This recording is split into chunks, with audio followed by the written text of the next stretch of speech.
من الشيطان الرجيم بسم الله الرحمن الرحيم ولقد أرسلنا رسلا من قبلك وجعلنا لهم أزواجا وذرية وما كان لرسول أن يأتي بآية إلا بإذن الله لكل أجل كتاب يمحو الله ما يشاء ويثبت عنده الكتاب ولقد أرسلنا رسلا من قبلك நபியே உமக்கு முன்பு பல தூதர்களை நாம் அனுப்பியிருக்கின்றோம். மேலும்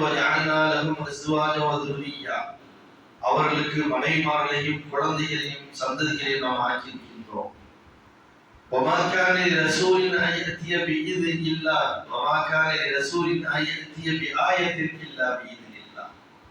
எந்த ஒரு தூதருக்கும் அதிகாரம் கிடையாது, அல்லாஹ்வுடைய அனுமதி அன்றிய எந்த அத்தாட்சியும் அவர்கள் கொண்டு வர மாட்டார்கள். லிக்குல் அஜலின் கிதாப், ஒவ்வொரு முடிவுக்கும் தவணைகளுக்கும் அவரிடத்திலே எழுதப்பட்ட ஒரு நூல் இருக்கின்றது. அதிலே அல்லாஹ் நாடியதை அழிப்பான்.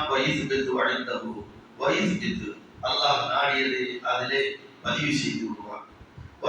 உம்முல் கிதாப், அவரிடத்திலே உம்முல் கிதாப் என்ற லவ்ஹுல் மஹ்ஃபூஸிலே பாதுகாக்கப்பட்ட ஏடு இருக்கின்றது என்று அல்லாஹ் 13வது அத்தியாயத்தில் 38, 39 ஆகிய இரண்டு வசனங்களில் குறிப்பிடுகிறார்.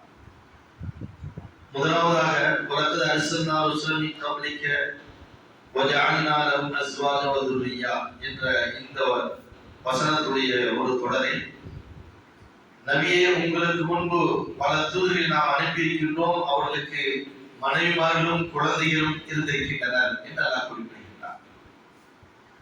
அப்ப இதற்கு முன்புள்ள எல்லா தூதர்களும் அவர்கள் திருமணம் முடித்து குழந்தை குட்டிகளோடு வாழ்ந்திருக்கின்றார்கள் என்ற செய்தியை அல்லாஹ் இந்த வசனத்தின் மூலமாக பதிவு செய்கின்றார்.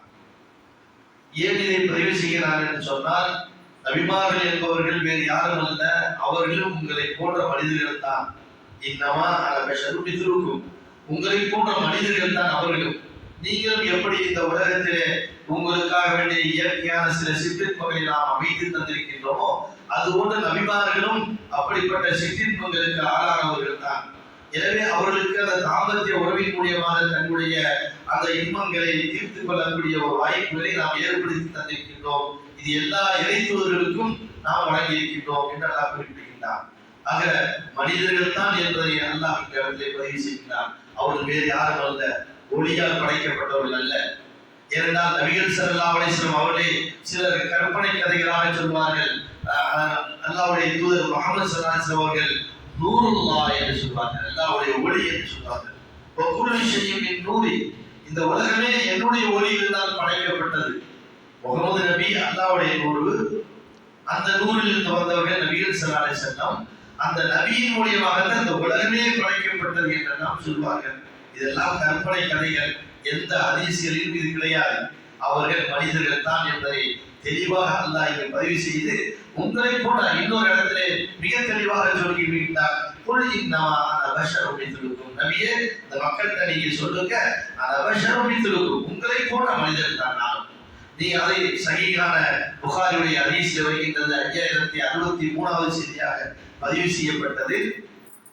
நான் மனிதர் தான், நான் திருமணம் முடித்திருக்கின்றேன், நானும் தூங்குகின்றேன், நானும் எழுகின்றேன், நானும் வணக்க வழிபாடுகளில் ஈடுபடுகின்றேன், நோன்பு வைக்கின்றேன், நோன்பை விடுகின்றேன். எனவே இது எல்லாம் சொல்லிவிட்டு தீர்மானம் முடிப்பது, வணக்க வழிபாடுகள், தூங்குவது, எழுவது, இதெல்லாம் ஒரு மனிதனுடைய இயற்கை தன்மை. அதை போன்றுதான் நானும் இருக்கின்றேன். எனது வழிமுறை யார் கடைபிடிக்கக்கூடிய ஒரு வழிசலின்னி, அவர் என்னை சார்ந்தவர் அல்ல என்று குறிப்பிடுகிறார்கள். சிலர் என்ன செய்வார்கள் என்றால், விடிய விடிய தொழுதார் என்று எழுதி வைத்திருப்பார்கள். 40 ஆண்டுகளாக தூங்கவில்லை என்று எழுதி வைத்திருப்பார்கள். 40 ஆண்டுகளாக ஒரே உணவை கொண்டு இஷாவுக்கு செய்த அந்த உணவை கொண்டு பஜர் வரைக்கும் தொழுதார்கள் என்று எழுதி வைத்திருப்பார்கள். அதை போன்று நோன்பு அவர்களுடைய வாழ்க்கை முறைமை நோன்பை வைத்திருந்தார்கள். பகல் புறா நோன்பு, இரவு பூரா நின்று வணங்குவது, இப்படி தன்னுடைய பெரியார்கள் வாழ்க்கையை கழித்திருக்கிறார்கள் என்ற கற்பனை கதைகள் எல்லாம் எழுதி வைத்திருப்பார்கள். இதெல்லாம் மனித தன்மைக்கு அப்பாற்பட்டது என்பதை அல்லாஹ் தன்னுடைய அனுமதியை பதிவு செய்கின்றார். நபிகள் ஸல்லல்லாஹு அலைஹி வஸல்லம் அவர்கள் தெளிவாக சொல்கிறார்கள், நானும் உங்களை போன்ற மனிதர் தான். எனவே வணக்க வழிபாடுகள், திருமணம் முடிப்பது இதெல்லாம் ஒரு மனிதனுடைய சுன்னத்து வழிமுறை. அந்த சுன்னத்தை நானும் செய்கிறேன். எனவே என்னுடைய உமத்தாகி நீங்களும் அதை செய்யுங்கள். யார் இது விரும்பவில்லையோ அவர்கள் என்னை சார்ந்தவர் இல்லை என்று அல்லாஹ்வுடைய தூதர் நபிகள் ஸல்லல்லாஹு அலைஹி வஸல்லம் சொன்ன செய்தி புகாரிலே 5063 செய்தியாக பதிவு செய்யப்பட்டிருக்கிறது. இது முதல் செய்தி. அடுத்து வமாக்கான ரசூலின் ஆயத்தின் இல்லா பிஇذنில்லா. இது ஒரு விரிவான விளக்கம் சம்பந்தப்பட்டது. இன்ஷா அல்லாஹ் அடுத்த உரையிலே இதை பற்றி நாம் பார்ப்போம்.